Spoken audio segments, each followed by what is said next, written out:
Alright, what's up YouTube? Welcome to You Should Be Reading. And lately, I've been doing a lot of reading.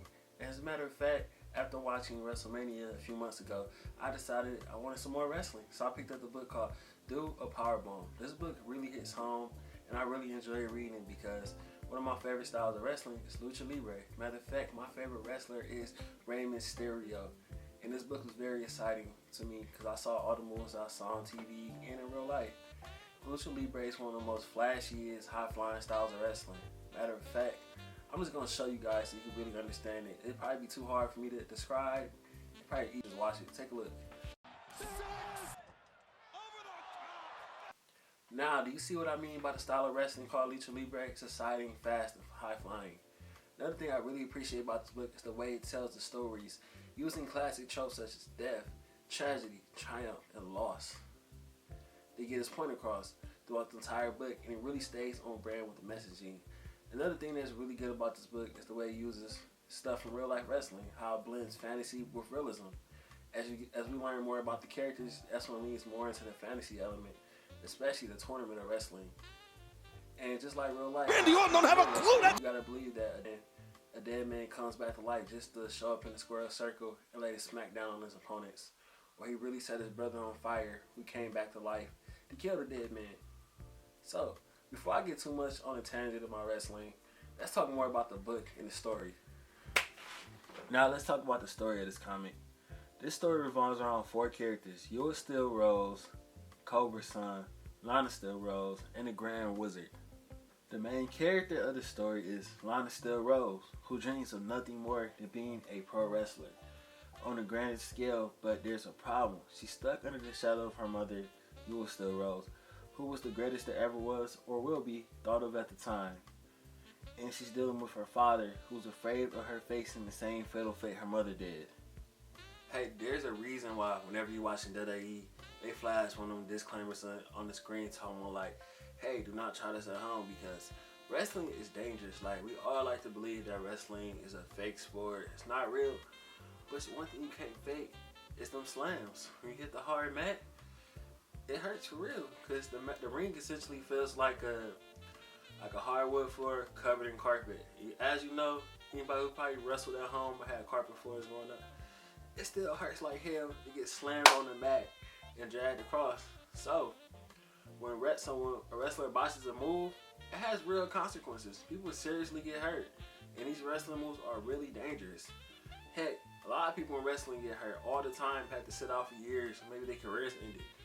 Heck, tons of moves have been banned because they're too dangerous. Like, even performed by experts, it's still dangerous as hell. Like, for example, a pile driver, which is a move where you drive somebody's head directly into the mat. That shit is still dangerous. Plenty of people have their necks been broken.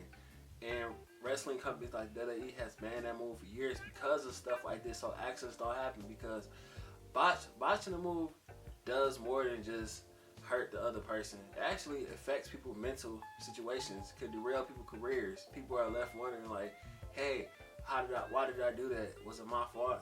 Do I just suck at my job? The other person thinks like, hey, I thought that was my guy. I thought that was my friend. Now I'm wondering, did he try to hurt me on purpose because he was envious of me? So it's a lot of stuff that could go on when you botch a move. Ultimately, since Yua's whole family is a part of the wrestling business, they come from a long pedigree of wrestlers. They don't want Yua involved in the same business that killed her mother, because after her mother realized her lifelong dream of attaining the TGPW Heavyweight Championship, the worst thing could have happened. By the slip of her foot, she falls and breaks her neck after Cobra's son botched the move. Or I could say it's a Mortal Kombat brutality, but whatever it is, it's a tragic accident nobody wants to happen. So this is what the essential theme of our story kicks in, or essential plot, I want to say.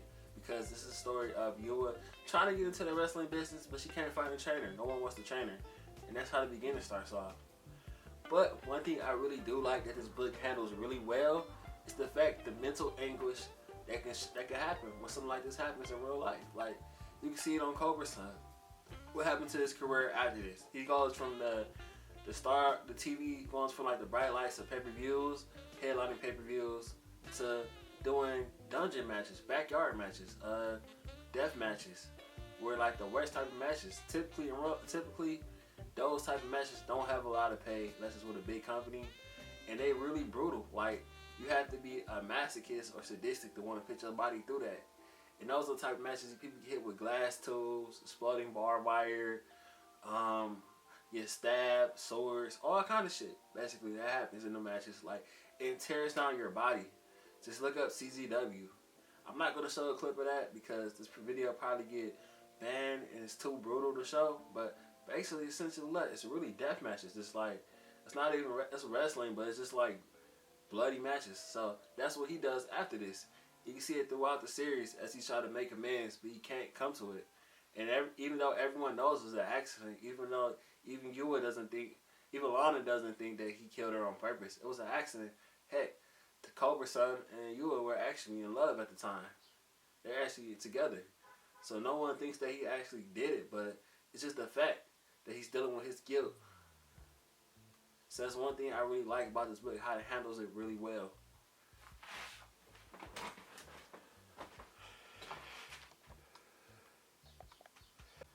Okay, now this is the part where the story really takes off. After another failed wrestling attempt that Lana performs really, really badly at, one night while walking home, she meets Vincent Kenny McMahon, the Grand Wizard in the Shady Alley, granting her one wish. But it turns out that after agreeing to the tournament, it turns out that the tournament is a tag team tournament. So who was going to partner with her? The girl that no one wants to work with in the industry because of what happened to her mother, who made it to the pinnacle of the sport, but met a tragic fate. So it turns out the only one who's willing to work with her is Cobra-san, the guy who killed her mother. So this goes into the part of the story. It's like, can they work together? Is he going to try to hurt Lana? So what's going to happen? But after agreeing to her, they come to mutual terms over time. It turns out this tournament isn't like wrestling on Earth. This is a shoot tournament where they say this is real wrestling. Like, anything can happen in the match. Anything. We eventually learn more about the Grand Wizard, who tried to take over the universe many times and have many wars, but eventually was locked in his castle. And after trying again and again and keep on failing, he's essentially on vacation. And all he's been doing on his vacation was watching pro wrestling. So he's simply throwing this tournament to basically because he loves pro wrestling. He loves nothing more than that. So this leads Lana and Cobra-san on an incredible journey where they face all kinds of opponents. Orangutans from different planets, invaders, people with powers, all different types of things. They even face God along the way to winning the World Championship tag team belts. So my final reason why I think everyone should read this book, because this book was made with love and a general appreciation of the sport of wrestling. You could tell the author watched a ton of NJPW, but I actually read the back of the book, the editorials, where he actually stated that he said that he binge watched a ton of New Japan Pro Wrestling with his daughter and really bonded over during the pandemic. And that was the inspiration of this book. You could definitely tell because look at this panel of Cobra-san. Look how badly damaged his body is after a death match. This is real. This is what real people's bodies look like. It's like Nick Gage and any of them crazy wrestlers out there. Just look at this panel of Cobra-san doing a Hurricane Rana. Now compare it to this, it's like real life. The moves are so accurate. Look at Lana's Swanton Bomb, made famous by Jeff Hardy. Look at the Legion of Doom's device that Lana and Cobra-san are doing as a tag team finisher. This is so accurate in real life. You can tell he definitely had a lot of inspiration from real life.